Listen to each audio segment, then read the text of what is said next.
உங்களுக்கு பாகிஸ்தானில் நமது சங்ககால இடப்பெயர்களான கொர்க்கை, வஞ்சி, தொண்டி, கூடல்கர், மதுரை போன்ற சங்ககால இடங்களின் பெயர்கள் தற்போதும் பாகிஸ்தானில் இருப்பதற்கான காரணம் பற்றி தெரியுமா?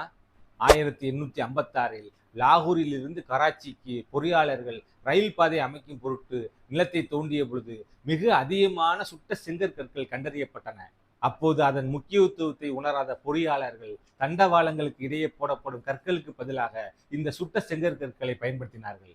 அப்பொழுது அகழ்வாராய்ச்சியின் முக்கியத்துவத்தை உணர்ந்த ஆங்கில அரசாங்கம் 1861இல் புதுடில்லியை தலைமையிடமாக கொண்டு அலெக்சாண்டர் கன்னிங்ஹாம் என்ற ஒரு நில அளவியாளர் உதவியுடன் இந்திய தொல்லியல் துறை, அதாவது ஆர்கியாலஜிக்கல் சர்வே ஆஃப் இந்தியா என்ற ஒரு துறையை உருவாக்கியது. 1920இல் மொஹஞ்சதாரோ, ஹரப்பா போன்ற நாகரிகத்தின் ஈடுபாடுகளை ஆய்வு செய்து நமது தாய் தந்தையர்கள் அனுபவிக்காத ஒரு நகர நாகரிகத்தின் எஞ்சிய பகுதிகளை வெளியுலகத்துக்கு தெரியப்படுத்தினார்கள். 1924இல் இந்திய தொல்பொருள் ஆய்வுத்துறையின் இயக்குநரான ஜான் மார்ஷல் தனது ஆராய்ச்சியின் அடிப்படையில் இந்த சிந்து சமவெளி நாகரிகம் ஆரியர் அல்லாத ஒரு திராவிட நாகரிகம் என்று வெளியுலகத்துக்கு தெரியப்படுத்தினார். உலகமே கொண்டாடக்கூடிய சிந்து சமவெளி நாகரிகம் திராவிட நாகரிகம் என்பதற்கு சான்றாக இன்றும் பாகிஸ்தானிலும் ஆப்கானிஸ்தானிலும் தூய தமிழ் சொற்கள் இருப்பதே அதற்கு சான்று. சரிங்களா?